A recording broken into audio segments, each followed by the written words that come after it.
માં સંતની કૃપા થાય, મહાપુરુષની કૃપા થાય અને સદગુરુ મહારાજની કૃપા થાય ત્યારે આવો ભક્તિ ભાવ પ્રાપ્ત થાય અને આવો ભજન ભાવ પ્રાપ્ત થાય ત્યારે આપણે વારંવાર હું કહું કે આપણી ઉપર આવા સદગુરુ મહારાજની કૃપા છે ત્યારે આ તપોભૂમિ ઉપર આવી શક્યા છીએ. આ તપોભૂમિ ઉપર આવ્યા અને આપણી ઉપર એવી કૃપા થઈ, આપણી ઉપર એવી શક્તિ સદગુરુ મહારાજે આપણને અર્પણ કરી ત્યારે હું ને તમે આ સંતવાણીમાં બેઠા છીએ. નકર ઘણા બધા મનુષ્ય છે, આ ધાર ગામની અંદર ઘણા બધા પ્રાણીઓ, ઘણા બધા મનુષ્ય છે, પણ પરમાત્મા આપણી ઉપર કૃપા કરે, શ્રી હરિ આપણી ઉપર કૃપા કરે, ઈષ્ટદેવ આરાધ્ય દેવ આપણી ઉપર કૃપા કરે ત્યારે આવું રાત્રિ જાગરણ થઈ શકે, આવો ભજન ભાવનો લાભ લઈ શકાય. ત્યારે લક્ષ્મણ બાપુએ આ ભક્તિનો માર્ગ અપનાવ્યો કે સુખરામ બાપુએ એમ કીધું કે માગો ભગત માગો. આજે હું પ્રસન્ન છું ત્યારે લક્ષ્મણ બાપુ એમ કીધું કે મારે ભક્તિ સિવા બીજું કાંઈ નથી જોતું. ત્યારે તો એમ કીધું કે આ તો ત્યાર પાત્ર છે, 3 દિવસમાં સિદ્ધ.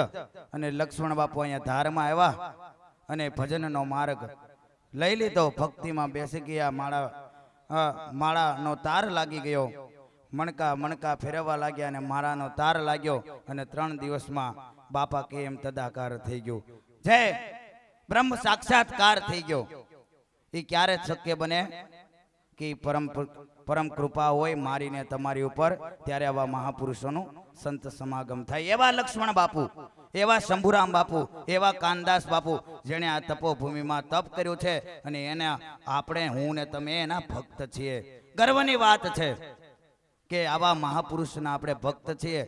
ખાલી એના ચરણોમાં ભલે આપણાથી ભજન ન થાય, આપણાથી ભક્તિ ન થાય, પણ 24 કલાકમાંથી 1 કલાક એના માટે નીકળે, પરમાત્મા માટે, મારા ને તમારા માટે નીકળે અને આ એનું ચરણ પ્રાપ્ત થાય. અને આ તપોભૂમિએ આવ્યા અને તપોભૂમિમાં આવ્યા અને એનું ચરણ પ્રાપ્ત થાય તો પણ ભક્તિ કરવી ન પડે.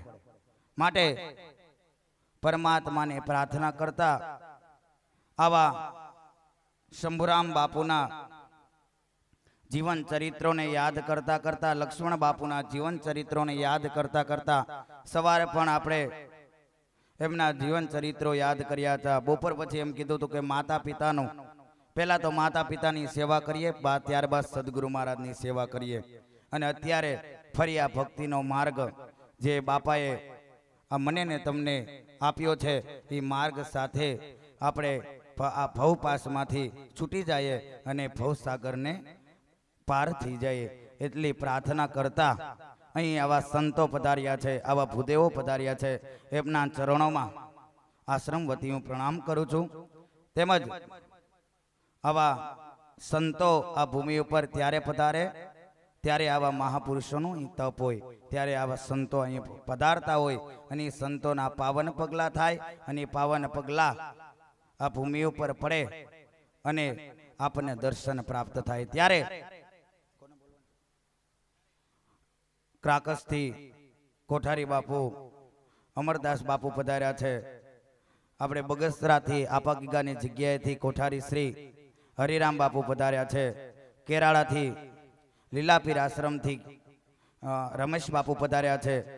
તેમજ આપણે દાદા નટુ દાદા ગાધકડાથી પધાર્યા છે. એવા અનેક વિષ્ણુગીરી બાપુ તેમજ અનેક આવા સંતો, આવા ભૂદેવો, આવા સાધુડાઓ અહીં આ ભૂમિ ઉપર પધાર્યા છે. ત્યારે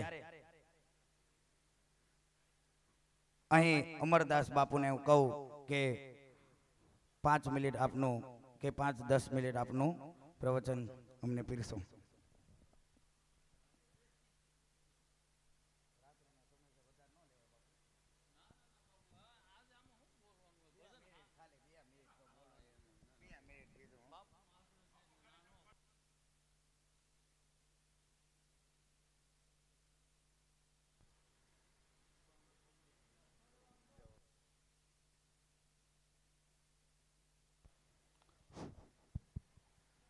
જય સિયારામ, જય સિયારામ. વાહ, પબ્લિક ઓછું પણ પડકારો હારો. આજે ધાર ગામના આંગણે આવા સંતોએ જે ભજન કર્યું છે એ ભૂમિ ઉપર આપણે તમે ને હું બધા ભેગા થયા છે. ત્યારે અત્યારે અડધી રાતે ઊંઘ જ આવતી હોય, બધાને ખબર હોય, પણ જે સરસ મજાની બોલીએ ને એટલે ઊંઘ ઉડી જાય. અને કડક સા બધાને પાઈ દ્યો બાપુ, એટલે હવને આનંદ આવે. બરાબર ને? આપણે રામદેવ પીર મહારાજની જે મસ્ત જોરદાર બોલવાની છે, પછી બોલવાની કઈક મને મજા આવે. બોલીએ શ્રી રામદેવ પીર મહારાજની. વાહ, ઓછા પબ્લિકે પડકારો મોટો. તમારે ને આજ આપણા પરંગણાને હવને વરસાદની જરૂર છે, ત્યારે આવા સંતોએ જે ભૂમિની અંદર તપ કર્યું છે, એ તપના બળે એની પાસે આપણે બધાએ એક હૃદયથી પ્રાર્થના કરવાની છે. હાચા દિલથી, હાસા મનથી ભગવાન પાસે પ્રાર્થના કરીએ કે પ્રભુ અમને વહેલો વરસાદ દ્યો. જ્યારે બહુ દીધો ત્યારે જરૂર નહોતી, એટલો બધો ઉપાડ દઈ દેવાય ન દેવાય. બહુ ઉપાડ આપ્યો. આ વખતે તો ઉનાળો કાપી નાખ્યો ભગવાને. તમને મને બધાને ખબર છે, ઉનાળો ન રહેવા દીધો ને, અઠવાડિયું 15 દી થાય કે આપણને ઉપાડ આપી દે. પછી હવે ક્યાં આવે એમ થોડું હાલે. હવે તો હવને ખેતરોની અંદર કપા હાઈ ક્લાસ હીરોળા મારે છે, અને વરસાદની બધાને જરૂર છે. એટલે સાચા દિલથી, હૃદયથી એક મારી સાથે પ્રાર્થના કરો. આ ભૂમિની અંદર આપણે બધા બેઠા છીએ કે હે રામદેવ પીર મહારાજ, અમારે અત્યારે વરસાદની જરૂર છે. 24 કલાક 48 કલાકની અંદર જો વરસાદ થાય તો તારી મહેરબાની બાપ. એવા સાચા દલથી આજે હું પણ અહીંયા પ્રાર્થના કરું છું. આવા સંતોના ચરણોમાં પણ પ્રાર્થના કરું છું કે પ્રભુ બધાય સાચા દિલથી પ્રાર્થના કરજો કે વરસાદ ખૂબ સારો થાય અને આપણા પરંગણાની અંદર જે જરૂરિયાત છે વરસાદની એ પૂર્ણ થાય અને ખેડૂતોના ચહેરા ઉપર પાછી લાઈટ આવી જાય.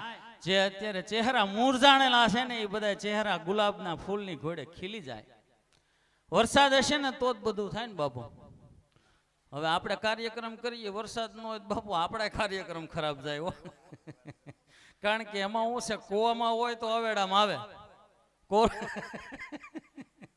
એમ તમે જોયું હો બાપુ, ઓછા પૈસા ઉડ્યા છે. અમારે ધ્રુવ બાપુ હારે મિત્રતા છે એટલે આનંદ કરાય. અને હવે ઘરનો ડાયરો બેઠો એટલે હવે હવાણ થાય. બાકી તો બધું ઝાઝુ પબ્લિક હોય તો બહુ હવાણ ન કરાય. પણ ખૂબ અમે પણ ભજનનો લાભ લીધો, અહીંયા આનંદ આવ્યો, ખૂબ આનંદ આવ્યો. પણ બાપુનો એવો ભાવ, રૂડો અનેરો ભાવ ખેંચીને લાવે અમને. બાકી વારે ધારમાં આવીને તમને બધાને કેવું હું આમાં લોસો એમ થાય. તમને એમ થાય કે બાપુ આવ્યા કાંઈક જ્ઞાનની વાતો દેહ, પણ મારી પાસે જ કાંઈ જ્ઞાન નથી. હું તો આનંદ કરવા વાળો માણસ છું. અને સાધુ છે ને એ આનંદ કરે. હજી આગળ જ તે ભજનની અંદર કીધું એમ, મને આનંદ કરે એ જ સાચા સાધુઓ. આનંદમાં રહેવું અને ભગવાન પાસે આપણે હવે અહીંથી સાચા દલથી પ્રાર્થના કરીને જાજો કે આપણને બધાને વરસાદની જરૂર છે. વરસાદ મળે. સંતોના ચરણોમાં, બધાય ભજનીકોના ચરણોમાં વંદન, બધાય માતા ભાઈઓ બધાના ચરણોમાં વંદન એટલા માટે કે તમારી ને મારી બધાની અંદર ઈશ્વર બિરાજે છે. એટલે જય સિયારામ. આપણી વચ્ચે લાલદાસ બાપુ ગોંડલિયા જે છે આરાધક, ભજન આરાધક, એ આપણને એમનો એ ભજનનો લાભ આપણને આપશે. માટે લાલદાસજી ગોંડલિયા પધારો. અને બધા જ બેસવાનું છે. આજનો દી છે, કાલે પાછા અમે કહેશું નહીં. કાલે બપોરે બધા જ પોતપોતાના માળામાં પાછા વયા જશે. એટલે આજનો દી કાલે બપોર સુધી આનંદ કરવાનો છે. અમે તો જાગીએ જ છીએ, પણ અમારો સાથ સહકાર આપવા વાળા તમે બધા છો. એટલે તમે બધા પણ જાગજો એવી વિનંતી છે. બોલો રામદેવજી મહારાજની.